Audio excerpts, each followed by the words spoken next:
I'm Howard Hudson, past International Director for Lions Clubs International, and I want to share a few ideas with you today about protocol and Lions protocol and the importance of what we do with protocol.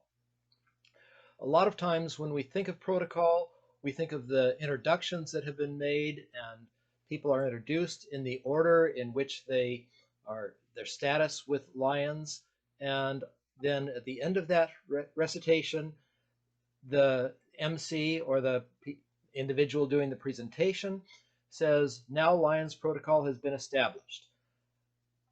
That's not really total protocol. That is one aspect of it, but when you talk about protocol, you're really talking about something called common courtesy. And it affects all of the aspects of our meetings and how we handle our clubs, how we work with our districts, and how we work with Lions Clubs International. So I want to share with you just a few ideas that might get us going on it. And basically, when I say Lions protocol is common courtesy, the way I treat it is if you, let me back up just a little bit. When I was getting my certified guiding lion status, one of the things they stressed was put yourself in their place. And when you think about it, putting yourself in the place of whoever is the recipient of your information, if you're a club president, put yourself in the place of the club members. So how would you like to be treated? So let's just start with the very beginning of a club meeting. One of the very important things that we have with a club meeting is an agenda, and that's with any meeting that we might have. The agenda is something that at one point I used to think of as something only the presenter or the MC should have in front of him. Then I got to thinking, no, everybody in the group wants to know what is coming ahead, and they want to be able to have something to follow. They want to have something to take notes on. So I feel that it's important that you prepare an agenda that has what's going on in the meeting and hand it out to everybody who's going to be in attendance. These agendas don't have to be absolutely rigid, but it's nice that everybody can follow along and they can write things down. It's also nice if you have a guest speaker. The guest speaker really doesn't know much about your club meeting, and so that person is going to want to know a little bit about what's going on. They're going to want to know how long they should speak. And it's a good idea when you do have a guest speaker for either the president or the program chair to let the individual know beforehand how long they're expected to speak, because they have their own things they want to say, and most good speakers are going to be able to modulate their presentation so that they'll fit into the time frame that has been allotted. Once you have that agenda out there, then let's get into the contents of the agenda. One of the things that a lot of Lions clubs do is they start the program, the call to order, then they go immediately into the pledge to the flag, a prayer, and a song. There's nothing in any Robert's Rules of Order or Lions rules that say you have to start with those three elements. All that is really required of any meeting is a call to order and an adjournment. When it does come to the pledge to the flag, I would ask that you do it in a non-jingoistic way. And when I say that, I mean, I've heard a lot of people introduce the pledge to the flag as, let us all stand and pledge our allegiance to the greatest flag of the greatest nation on earth. There might be some people in the audience who are not citizens of the United States. I have been in situations where we had an international guest. One was from Canada, and the individual stood up and said, or the speaker, not the speaker, but the MC said, "Let us all stand and pledge our allegiance to the greatest flag of the greatest nation on earth." How do you think that made that Canadian feel? It made him feel uncomfortable. So you please think about your audience. And when you're thinking about your audience, remember that when you have the invocation, the prayer, there might be people who are not Christian or not of the Christian faith. I know in California we have many Jewish people, we have some Hindus, we have Buddhists, we have some Native Americans, and all of them have a different way of praying. There's a lot of prayers that you can research online that will be very non-denominational. Please think about those and don't use a traditional Christian prayer.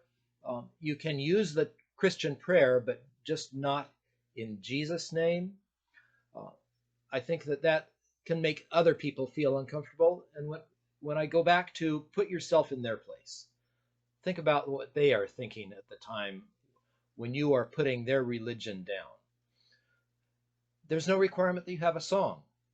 I know in our club we meet in a restaurant, and it's not it's a room off to the side, but it's not necessarily private.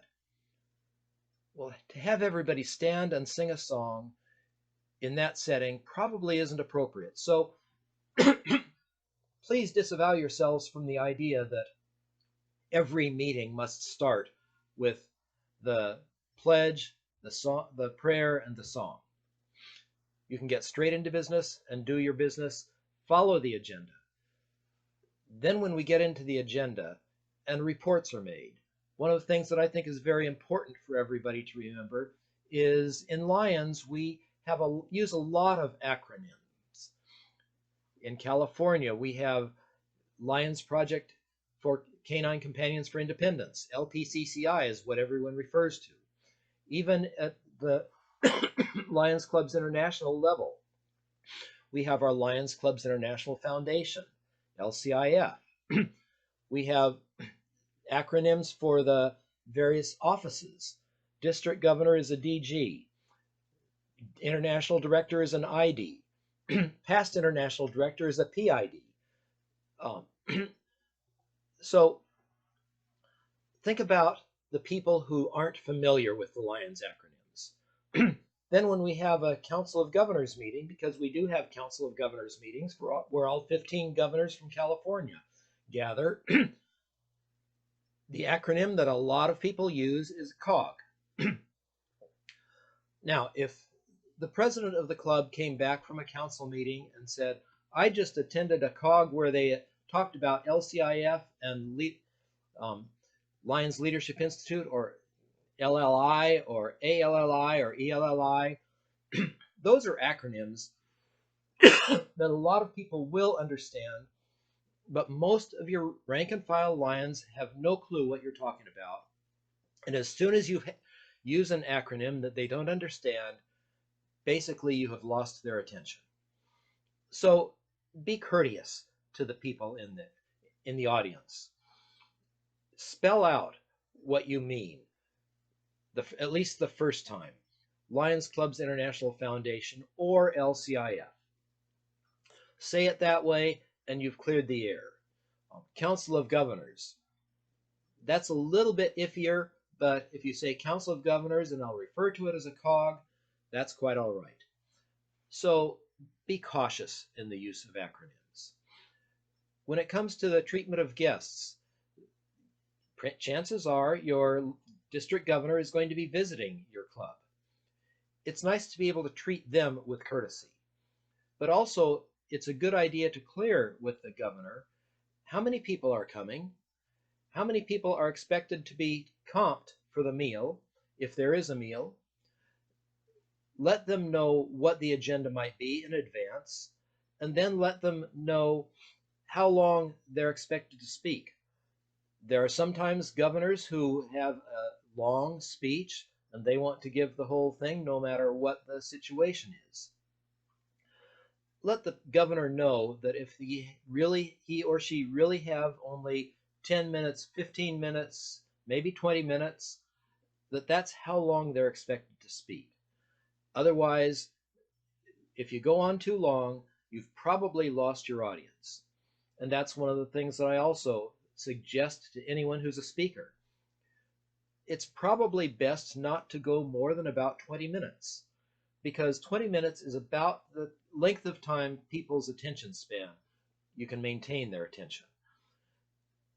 Now, if you have more time than that, conclude your speech at about 20 minutes or 15 minutes and ask for questions, because generally people are going to have questions when it comes to the presentation of a district governor, or if there's an international director who's visiting your district or your club. They welcome questions because there's a lot that's somewhat mysterious about what goes on at Lions Clubs International. Give them time to answer the questions. Then when we come to your district convention, there are certain things that are expected of the district convention. You're going to be having a guest who is an international guest, maybe an international director or past international director. Contact them well before the convention happens. I know when I was on the board, I really appreciated getting to know the district governor first, getting to know a few of the people in the district. Send the international director or past director a copy of the directory. Make sure the director is on your mailing list for your district newsletter, because it's very helpful to know exactly what's coming when they get to the meeting. When you do have that guest, greet them at the airport. And the person greeting that guest should be the highest ranking Lion in the district, the district governor if possible, or if there's a director or past director, that would be the appropriate person. Or if those folks are not available, then you just go down the list of precedence of who is on that list of people who would be appropriate to meet the guest. There are a lot of things that we do in Lions that seem like they're hard and fast rules. When it comes to Lions protocol, I do suggest these things, but I would also remind you that there's something called tradition. And a lot of protocol in many clubs and many districts is really based on tradition. So think about the traditions that you have in your club, the traditions you have in your district, and don't try to change everything at once. That'll just cause resentment. So protocol is important, tradition is important. Make sure you're flexible enough so that those two issues can be addressed and will not cause discomfort for people.